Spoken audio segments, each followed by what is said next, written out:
साथ हमारे सहयोगी जुड़ चुके हैं सीधे द्वारका से। ब्रिजेश, क्या स्थिति वहां पर बनी हुई है, क्योंकि अलग अलग हिस्सों से गुजरात की भारी तबाही की तस्वीरें सामने आ रही हैं। आप द्वारका में मौजूद हैं, वहां से क्या है बड़ी खबर ब्रिजेश?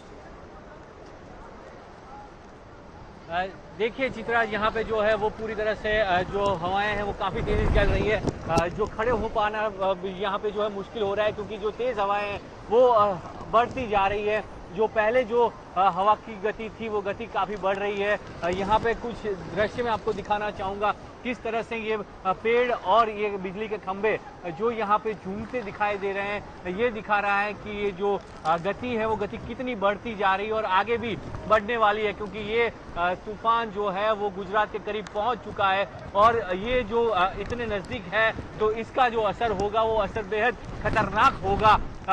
ये पिछले 50 सालों का सबसे खतरनाक तूफान कहा जा रहा है गुजरात के लिए।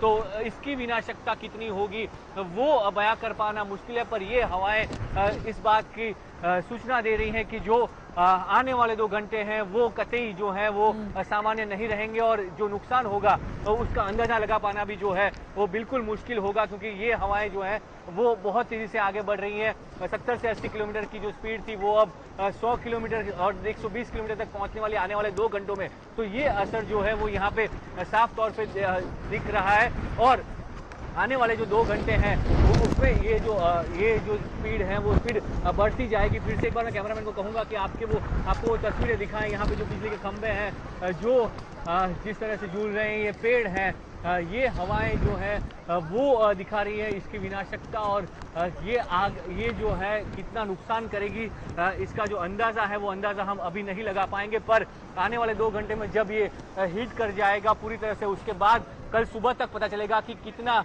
इसका नुकसान हुआ है, कितना नुकसान जो है कच्छ के अंदर हुआ है। क्योंकि कच्छ में जिस तरह से ये हीट कर रहा है तो कच्छ के जखो पोर्ट, वहाँ पे जखो है, मांडवी है, कंडला, ये सभी बंदर हैं जिनके ऊपर ये नुकसान करेगा। तो वो नुकसान कितना होगा उसका अंदाजा जो है वो आने वाले दिनों में पता चलेगा, पर जान माल का नुकसान ना हो इसीलिए सरकार ने जो है वो तकरीबन 1 लाख लोगों का जो है वो स्थलांतर किया, जो उनको स्थानांतरित किया है, जो शेल्टर होम्स बनाए हैं वहाँ पे उनको ले जाया गया और उनको रखा गया है।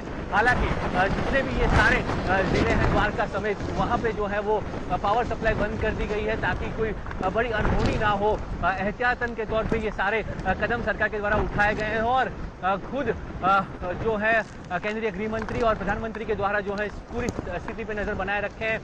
गुजरात के मुख्यमंत्री भी आज सुबह से लगातार बैठकें कर रहे हैं ताकि जो जान माल का नुकसान है वो कम हो पाए। जितने से ज़्यादा लोगों को जो है वो निचले इलाकों से स्थानांतरित किया जा सकता था उतना कर लिया गया है। तो अब जो है वो समय है कि जब लैंडफॉल हो जाएगा उसके बाद जो रेस्क्यू ऑपरेशन करना है उसके लिए भी आर्मी, नेवी और कोस्ट गार्ड तीनों जो है वो द्वारका के पास मौजूद है। देखिए अभी बारिश शुरू हो रही है तो बारिश की वजह से भी जो है और जो नुकसान होगा वो नुकसान यहाँ पे देखने को मिलेगा। तो ये तूफान के आने की जो खतरे की घंटी बज रही है कि ये तूफान कितना विनाश करके जाएगा आने वाले 2 घंटे और उसके बाद पूरा मंजर जो साफ होगा वो कल सुबह पता चलेगा कि किस तरह से इस तूफान ने कहर बरपाया है और कितनी तबाही जो है वो कच्छ और गुजरात को हुई है। ये जो है वो कल सुबह ठीक पता चल पाएगा, क्योंकि आज रात का जो समय 6 घंटे तक का समय दिया गया है। लैंडफॉल होने के बाद 6 घंटे तक इसका असर रहने वाला है, तो उसके बाद पता चलेगा कि कितना नुकसान ये गुजरात को करके गया है।